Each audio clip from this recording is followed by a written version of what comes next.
Welcome to Shocking History Photos, where a single invention changed the course of a nation. What if America's greatest power wasn't a president or a war, but a train? Before highways and planes, the railroad built cities, moved lives, and reshaped history. Today, we'll reveal 50 rare photos that show how the rails truly changed America forever. This little engine was called Tom Thumb. It was America's first real steam locomotive, built by a man named Peter Cooper. In 1830, it raced a horse-drawn carriage and lost, but something bigger happened that day. People saw the future. The engine was lost to time, but this replica was built in 1927 to remember it. This is a replica of the Atlantic, one of the earliest locomotives to carry passengers. It ran on the Baltimore and Ohio Railroad, the first in America to use engines instead of horses. By 1835, it reached Washington, D.C. With its double-decker cars and coal-burning power, the Atlantic showed rail travel was ready for the public. By the time the Civil War began, America had over 30,000 miles of track. Railroads became weapons, rushing soldiers and supplies into battle, and just as quickly, they were torn apart. This photo, captured in 1862, shows the war-torn rail line at Harper's Ferry. It was a place trains couldn't pass without being attacked, burned, or broken. By 1865, America's railroads were shattered, especially in the South. Tracks had been burned, bridges blown apart, many by retreating Confederate forces. This photo shows a fragile repair on the Orange and Alexandria line, held together with rough timber and grit. It wasn't pretty, but it worked. Trains ran again just hours after attacks like this. This is America's first transcontinental railroad, a 1,776-mile line connecting Nebraska to California. Built in 1869, it was the biggest project the country had ever attempted. With every rail placed, the East and West were moving closer together. In 1869, two railroads met at Promontory Summit, Utah, and with one golden spike, America was finally connected coast to coast, and over 10,000 Chinese laborers in the West to celebrate the first time East and West rails touched.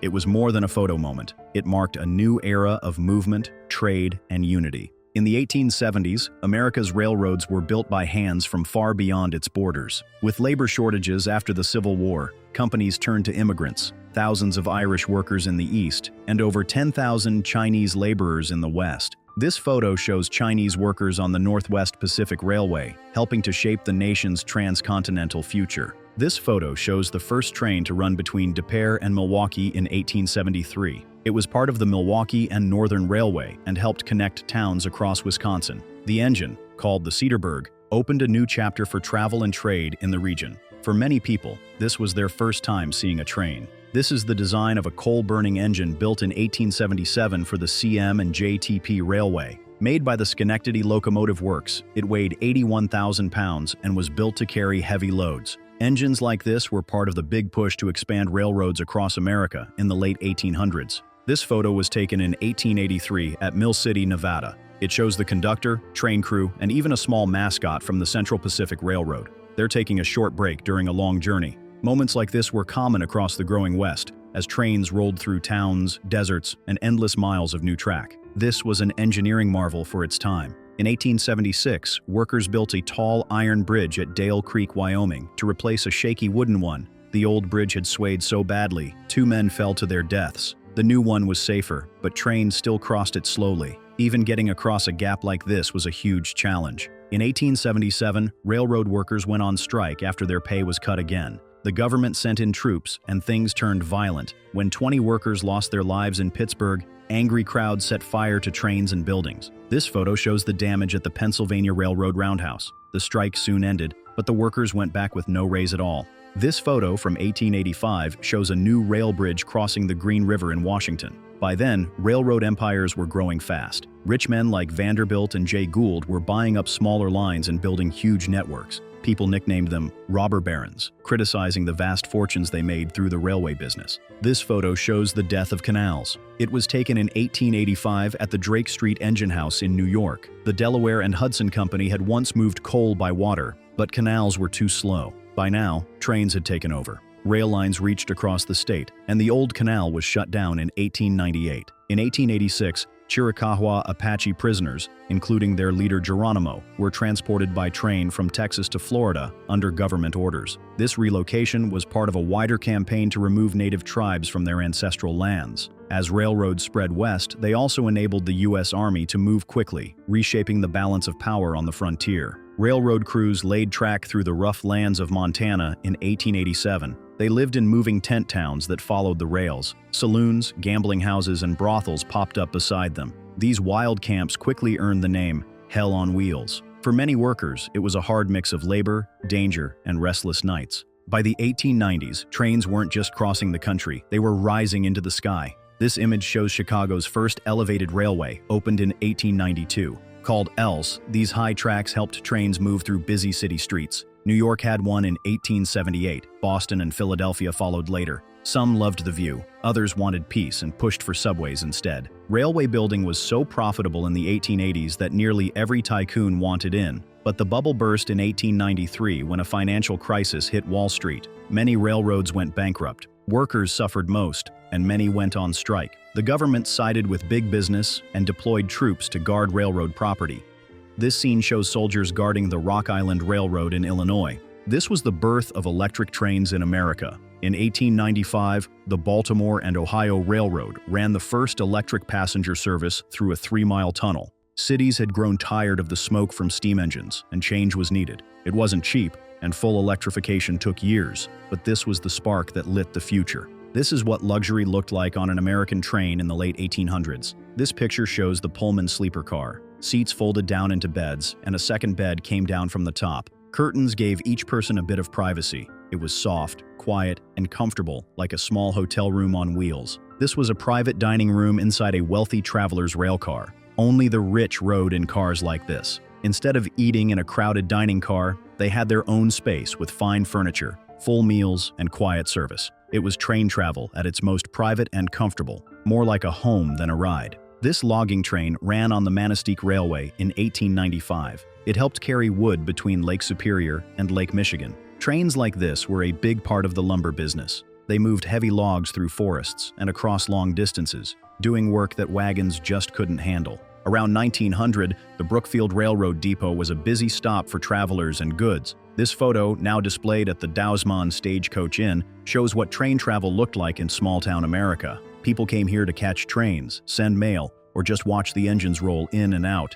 This photo from 1900 shows engineer Casey Jones with fireman J.W. McKinney beside him. Later that year, Jones died in a train crash in Vaughan, Mississippi, while trying to save his passengers. He became a folk hero after that. This isn't the train he died on, but it shows him doing the job he loved. In 1908, these steam engines with diamond-shaped smokestacks were running on the Denver and Rio Grande line in New Mexico. They were built for tough mountain routes, climbing steep tracks through the Southwest. Trains like these helped connect remote towns, carrying people, mail, and supplies across long, rugged miles of desert and rock. In 1906, the railway industry was a pillar of the American economy. It didn't just move people and goods, it gave jobs to millions. The Baldwin Locomotive Works, shown here later on, had 17,000 workers and built up to 2,500 engines a year. Big factories like this kept the trains in the country running strong. This quiet little station in Sturtevant, Wisconsin, was built in the early 1900s. It had a pretty design with a tower on one side and served as a busy stop for passengers and mail. By 1912, more than 60 trains came through each day. It was a peaceful place, but full of movement and life. In 1910, New York finally made room for the railroad underground. Before this, passengers on the Pennsylvania Railroad had to take a ferry into Manhattan. But with a new tunnel under the Hudson River and the opening of Penn Station, trains could roll straight into the city. 1,000 trains came through every weekday. It changed everything. In 1917, America needed its railroads more than ever, but the system was old and falling behind. With World War I underway, the government took control of the railroads to move troops and supplies quickly. They fixed tracks, updated trains, and made everything work better. By 1920, the railroads went back to private owners, but with more rules than before. This grand station opened in Milwaukee in 1886 as the Milwaukee Road's main passenger hub. By 1920, it was one of the busiest stops in the Midwest, handling dozens of trains and serving thousands of passengers daily. Outside, horses and carriages waited to pick up travelers. It is a reminder that even as trains ruled the rails, the old ways of travel hadn't fully disappeared. In 1925, passengers stood beside their train at Elkhart Lake, Wisconsin. This small station brought visitors from cities like Milwaukee and Chicago. Many came here to relax by the lake. The depot was quiet, simple, and perfect for a summer escape. In the same year, this was the biggest and most powerful electric train in the world. It was 152 feet long, weighed over 1.2 million pounds, and could pull a train nearly 2 miles long. Built for the Virginia Railway, it had 3 connected sections to help it turn on curves. Railroad officials gathered here to see it in action for the very first time. In 1926, the DeWitt Clinton was shown during the New York Central Railroad's 100-year celebration. The original train was built in 1831. A full replica was made for the event. It reminded people how small and simple the first trains really were, and how far rail travel had come.